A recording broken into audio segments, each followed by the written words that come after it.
حمل کے دوران یا حمل کی وجہ سے یا بچہ پیدا کرتے ہوئے جو عورتوں کی اموات ہے وہ ریٹ ہمارے ہاں بہت فار میل اینڈ فیمیل جو ہے وہ 18 سال کر دی گئی ہے. یعنی کہ اس سے انڈر ایج جس کی بھی شادی ہوگی اس پہ جرمانہ بھی عائد ہوگا اور اس کے لیے امپریزنمنٹ کی سزا بھی ہے کہ جب وہ جائے گی اپنے سروس ڈلیوری کے چیک اپ کروانے کے لیے تو وہاں پر اس کی مینٹل ہیلتھ کی اسکریننگ اس کے لیے. بیسیکلی ڈاکٹر صاحب وجوہات کیا ہیں بعد زچگی کا جو ڈپریشن ہے اس کی جو جتنی بھی آپ نے باتیں کی ہیں اس کی مین ریزنز کیا ہیں؟ تو پہلے 2-3 دن اگر وہ رو رہی ہے بہت زیادہ یا بچے کو نگلیکٹ کر رہی ہے یا اس کو کچھ جس چیز میں دل نہیں لگ رہا تو اس کو ہم کہتے ہیں ایج کم ہے, اس کے اندر اتنی نوحہ ہوئی نہیں ہے, تو وہ اپنی جو اینٹی نیٹل کیئر ہے یا جو پوسٹ نیٹل کیئر ہے اس کی طرف اس کا کوئی اچھا سیکنگ بیہیویئر ہی نہیں ہوتا. اسے پتہ ہی نہیں ہوتا کہ اس نے کس کے پاس جانا ہے, کیا چیک اپ کرانا ہے, کیا ویکسینیشن کرانی ہے, نیوٹریشن کا خیال کیا رکھنا ہے.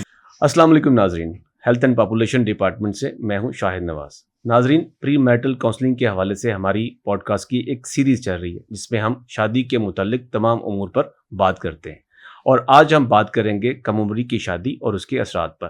اسی سلسلے میں ہم نے دعوت دی ہے ڈاکٹر مریم کو جو کہ پری میرٹل کاؤنسلنگ کی ایک ایکسپرٹ ہے. آئیے ان سے بات کرتے ہیں. جی ڈاکٹر صاحبہ, شادی کی صحیح عمر کیا ہے اور کم عمری کی شادی سے کیا مراد ہے؟ قانونی طور پہ اور انٹرنیشنلی جو ہے نا وہ 18 سال لڑکا اور لڑکی دونوں کے لیے جو ہے وہ رکھی گئی ہے شادی کی عمر, یعنی کہ 18 سال سے کم جو بھی شادی ہوں گی وہ چائلڈ میرج کہلاتی ہیں. اس میں ہم انٹرنیشنلی اگر دیکھیں UN کے جو سسٹینیبل ڈیولپمنٹ گولز تھے اس میں 5.3 جو اس کا پوائنٹ ہے اس میں یہی ہے کہ ہم نے 2030 تک جو ہے وہ چائلڈ میرج کو اینڈ کرنا ہے. سو ایج اس لیے رکھی گئی ہے کہ لڑکا یا لڑکی نہ صرف جسمانی طور پہ بلکہ ذہنی طور پہ, طبی طور پہ, معاشرتی طور پہ اور سماجی طور پہ جو ہے وہ اس قابل ہوں کہ وہ اپنی شادی کی ذمہ داریاں لے کر چل سکیں. جی ڈاکٹر صاحب, پاکستان کے اندر کم عمری کی شادیوں کا ایک بڑا رجحان ہے, تو اس کی کیا وجوہات ہیں آپ کے نزدیک؟ اچھا, اس کی نمبر آف ریزنز ہیں, کوئی ایک ریزن نہیں ہے. پاکستان چونکہ آپ کو پتہ ہے ایک ڈیولپنگ کنٹری ہے تو پاورٹی یا غربت ایک بڑی وجہ ہے. اس کے علاوہ کچھ ہماری روایات ہیں, ثقافتیں, جیسے آپ نے ونی یا سبارہ کا نام سنا ہوگا, جو کہ جس میں چھوٹی بچیوں کو ان کمپنسیشن ٹو سم کوئی تنازع ہو گیا ہے, اسپیشلی کوئی مرڈر ہو گیا ہے تو اس میں جو ہے وہ ایک بڑی عمر کے آدمی سے اس کو بیاہ دیا جاتا ہے. This is one of the reason. اس کے علاوہ بچیوں کو جو ہے ان کی تعلیم نہیں ہے, بچیوں کو بوجھ سمجھا جاتا ہے, بچیوں کو غیرت کی وجہ سے جو ہے ان کو کر دیا جاتا ہے. کچھ ہمارا مذہبی ہے کہ مذہب کی کو غلط دلیل کے طور پہ استعمال کر کے کر دیا جاتا ہے. کچھ بچیوں کو بوجھ سمجھا جاتا ہے. تو یہ کچھ وجوہات ہیں جس کی وجہ سے جو ہے وہ پاکستان میں جو ہے وہ چائلڈ میرج کا رجحان کافی زیادہ ہے. بالکل صحیح کہا آپ نے ڈاکٹر صاحبہ. اور کیا اس میں جو عورت کا ڈیسیژن میکنگ کے اندر کردار ہے وہ کم ہے, کیا یہ بھی اس کی ایک وجہ ہے؟ بالکل, جیسے میں نے کہا کہ بچوں کی تعلیم نہیں ہے اس طرح سے. جب آپ اس کو تعلیم نہیں دیں گے, اویئرنیس نہیں دیں گے, آگاہی نہیں دیں گے تو اس کے اندر وہ خود مختاری نہیں آئے گی, اس کو ڈیسیژن میکنگ میں ہم لوگ نہیں لیتے. تو obviously this is one of the reason. اچھا ڈاکٹر صاحب, ہمیں یہ بتائیں کہ پاکستان میں کم عمری کی شادی کے اعداد و شمار کیا ہیں؟ اچھا, یونیسیف کے مطابق پاکستان میں ہر 6 میں سے ایک عورت جو ہے وہ انڈر ایج ہے, یعنی کہ 18 سال سے کم اس کی عمر ہے اور وہ میرڈ ہے.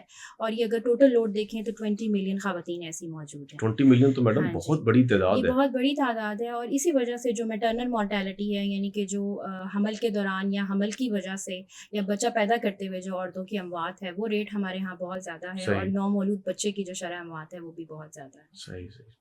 ٹھیک. جی ڈاکٹر صاحب, جس طرح آپ نے موٹیلٹی ریٹ کی بات کی ہے کہ کم عمری کی شادی کی وجہ سے ہمارا موٹیلٹی ریٹ بھی بڑا ہائی ہوتا ہے, تو اس بات کو آگے بڑھاتے ہوئے میں آپ سے یہ پوچھنا چاہوں گا کہ کم عمری کی شادی کی وجہ سے عورت کی صحت پر کیا اثرات مرتب ہوتے ہیں؟ ماں کی جسمانی صحت پر جو ہے وہ اثرات ہم شروع کرتے ہیں. جیسے بچہ دانی ہے جو کہ انڈر ایج اگر پریگنینسی ہو گئی ہے تو وہ بچہ دانی اس طرح سے میچور نہیں ہوئی ہوتی, وہ اس پریگنینسی کو, اس کنسیپشن کو نارمل طریقے سے لے کر نہیں چل سکتی, تو اس لیے یوٹرائن پرفوریشن کے چانسز بڑھ جاتے ہیں. نارمل ڈلیوری کے چانسز کم ہو جاتے ہیں اور سیزیرین ہونے کا چانس زیادہ ہو جاتا ہے, کیونکہ جو پیلوک بونز ہیں وہ بھی آپ کی ایک نارمل ڈلیوری کو جو ہے وہ نہیں لے کر چل سکتی. اس کے علاوہ ماں کے اندر انفیکشنز یعنی سیپسس کے چانسز, ماں کے جو حمل کے بچہ کے پیدا ہونے کے بعد جو بلیڈنگ کا چانس جو ہوتا ہے وہ جس کو ہم پوسٹ پارٹم ہیمریج کہتے ہیں, اس کا چانس بڑھ جاتا ہے. پری کلیمشیا جس میں بلڈ پریشرز بڑھ جاتے ہیں یا اس کو ہم کہتے ہیں خون کا تناؤ بڑھ جاتا ہے, اس کے چانسز زیادہ ہوتے ہیں ارلی ایج پریگنینسیز کے اندر. اس کے علاوہ بچے کو اگر ہم دیکھیں تو لو برتھ ویٹ, یعنی کہ ایک جو ہوتا ہے اسٹینڈرڈ برتھ ویٹ اس سے کم بچہ پیدا ہوگا. اس کے علاوہ اسٹل برتھ یعنی کہ بچے کی मुर्दा बच्चा पैदा होने के जी, चांस बिल्कुल। ज़्यादा होते हैं, ठीक है। फिर माँ की चूँकि एज कम है, उसके अंदर इतनी नो हाई नहीं है, तो वो अपनी जो एंटीनेटल केयर है या जो पोस्ट नेटल केयर है, उसकी तरफ उसका कोई अच्छा सीकिंग बिहेवियर ही नहीं होता। उसे बिल्कुल। पता ही नहीं होता कि उसने किसके पास जाना है, क्या चेकअप कराना है, क्या वैक्सीनेशन करानी है, न्यूट्रिशन का ख़्याल क्या रखना है। जी, बिल्कुल। तो ये सारी वजूहात की वजह से जो है वो उसके माँ के और बच्चे दोनों की जो है वो सेहत पर असर होता है। कम उम्र की शादी की वजह से शादी पर दूसरे क्या असरात पड़ सकते हैं कि अगर एक जो खातून है उसकी प्रॉपर उम्र ही नहीं है शादी की और उसकी शादी हो जाती है तो कम उम्र की वजह से उसकी ज़हनी पुख्तगी भी उतनी नहीं है तो शादी पर उसके क्या असरात पड़ सकते हैं? मेंटल अगर आप बात करें तो जितने भी मेंटल डिसऑर्डर्स हैं वो अर्ली एज मैरिजेस में 2 टाइम्स रिस्क उसका बढ़ जाता है, एक अच्छा। नॉर्मल अगर आप एज में शादी करेंगे।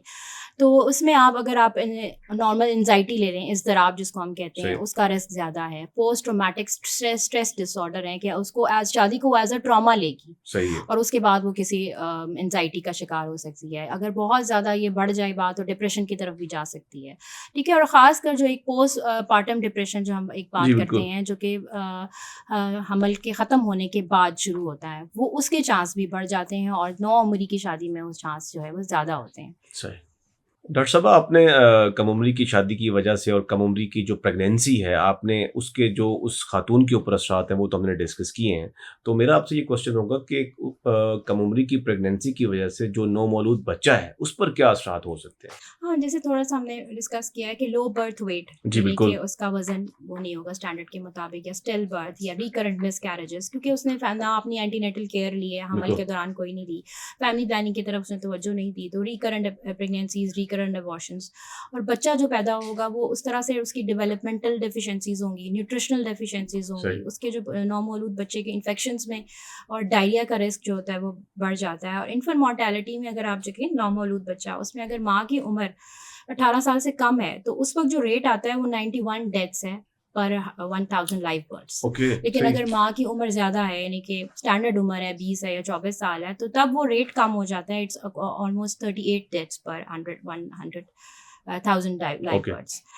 सो ये भी है। और दूसरा मैटरनल मोर्टेलिटी अगर बात करें तो पाकिस्तान में इस वक्त 186 से लेके 297 डेथ्स पर 100,000 लाइव बर्ड्स हैं।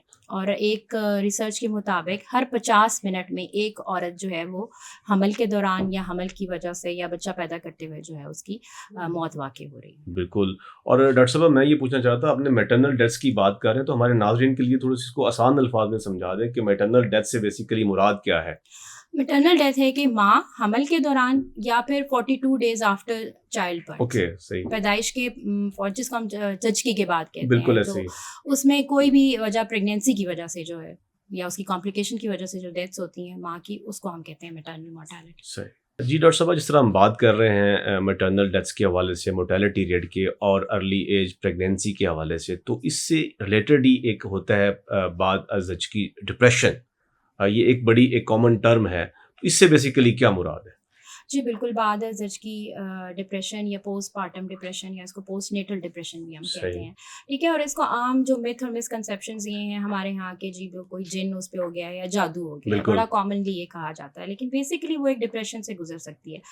इसमें इसकी 4 फॉर्म्स हैं, ठीक है, सही है। डिपेंडिंग अपॉन कि उसकी इंटेंसिटी क्या है और उसकी लॉन्गेटिविटी कितनी है, सही। ठीक है, कितनी देर के लिए वो रह रहा है और इंटेंसिटी ऑफ साइंस और सिम्टम्स क्या है। उसमें अगर हम स्टार्ट में देखें तो पहले 2-3 दिन अगर वो रो रही है बहुत ज़्यादा या बच्चे को निगलेक्ट कर रही है या उसको कुछ जिस चीज़ में दिल नहीं लग रहा, तो इसको हम कहते हैं बेबी ब्लूज़। ये अच्छा। यूजुअली 2 से 3 दिन होते हैं और 2 वीक्स के अंदर अंदर ये खुद ही सेटल हो जाते हैं। ये कोई क्लिनिकल डिसऑर्डर नहीं है, इसमें सही। कोई आपको इंटरवेंशन या किसी दवाई की ज़रूरत नहीं पड़ती।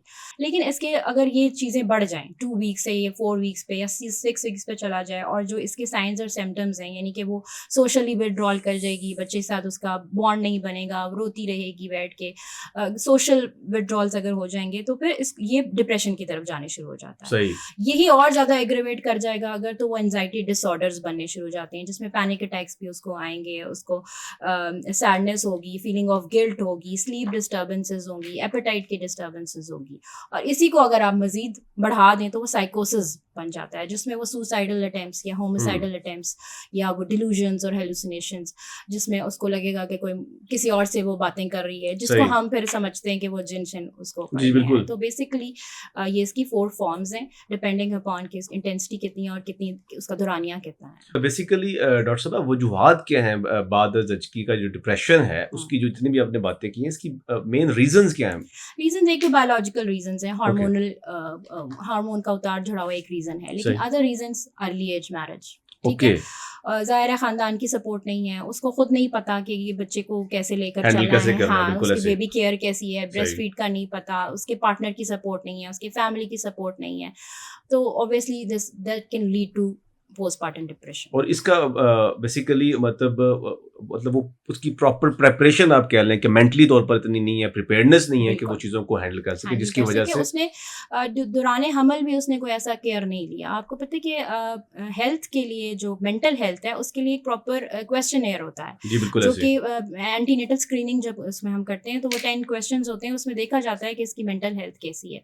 तो ऑब्वियसली उसने जब एक नॉर्मल फिजिकल अपना चेकअप नहीं करवाया तो उसने मेंटली क्या करवाया होगा. अगर तो वो स्क्रीनिंग उसकी एंटीनेटल पोस्टनेटल हो जाए तो इस चीज़ से बचा भी जा सकता है और वो बाकियों के लिए भी अवेयरनेस जो है वो का बाइस बनेगा. बिल्कुल सही. और डॉक्टर साहब अगर हम इसके सोल्यूशन की बात करें कि मतलब जो जिस तरह पूरी आप डिस्कस कर रहे हैं कि अर्ली एज मैरिज और फिर उसके असरात हैं, फिर आपने जिस तरह मैटरनल डेथ्स की बात की और बाद अज़ की डिप्रेशन की, तो इसकी अगर मैं हल की बात करूं तो क्या आप क्या सजेस्ट करेंगे? हल तो हम जैसे हमारा जो टॉपिक है कि एज जो है वो 18 साल से ज़्यादा होनी चाहिए ताकि वो नफ्सियाती ज़हनी तौर पर इन चीज़ों की, इन जिम्मेदारियों को संभालने के काबिल हो. तो मॉरल ऑफ द स्टोरी तो यही है कि उसकी एज जो है वो प्रॉपर होनी चाहिए. इसके बाद जैसे मैंने स्क्रीनिंग की बात की कि जब वो जाएगी अपने सर्विस डिलीवरी के चेकअप करवाने के लिए तो वहाँ पर उसकी मेंटल हेल्थ की स्क्रीनिंग, उसके लिए एक होता है स्केल होता है जिसको एडनबर्ग पोस्टनेटल डिप्रेशन स्केल कहते हैं.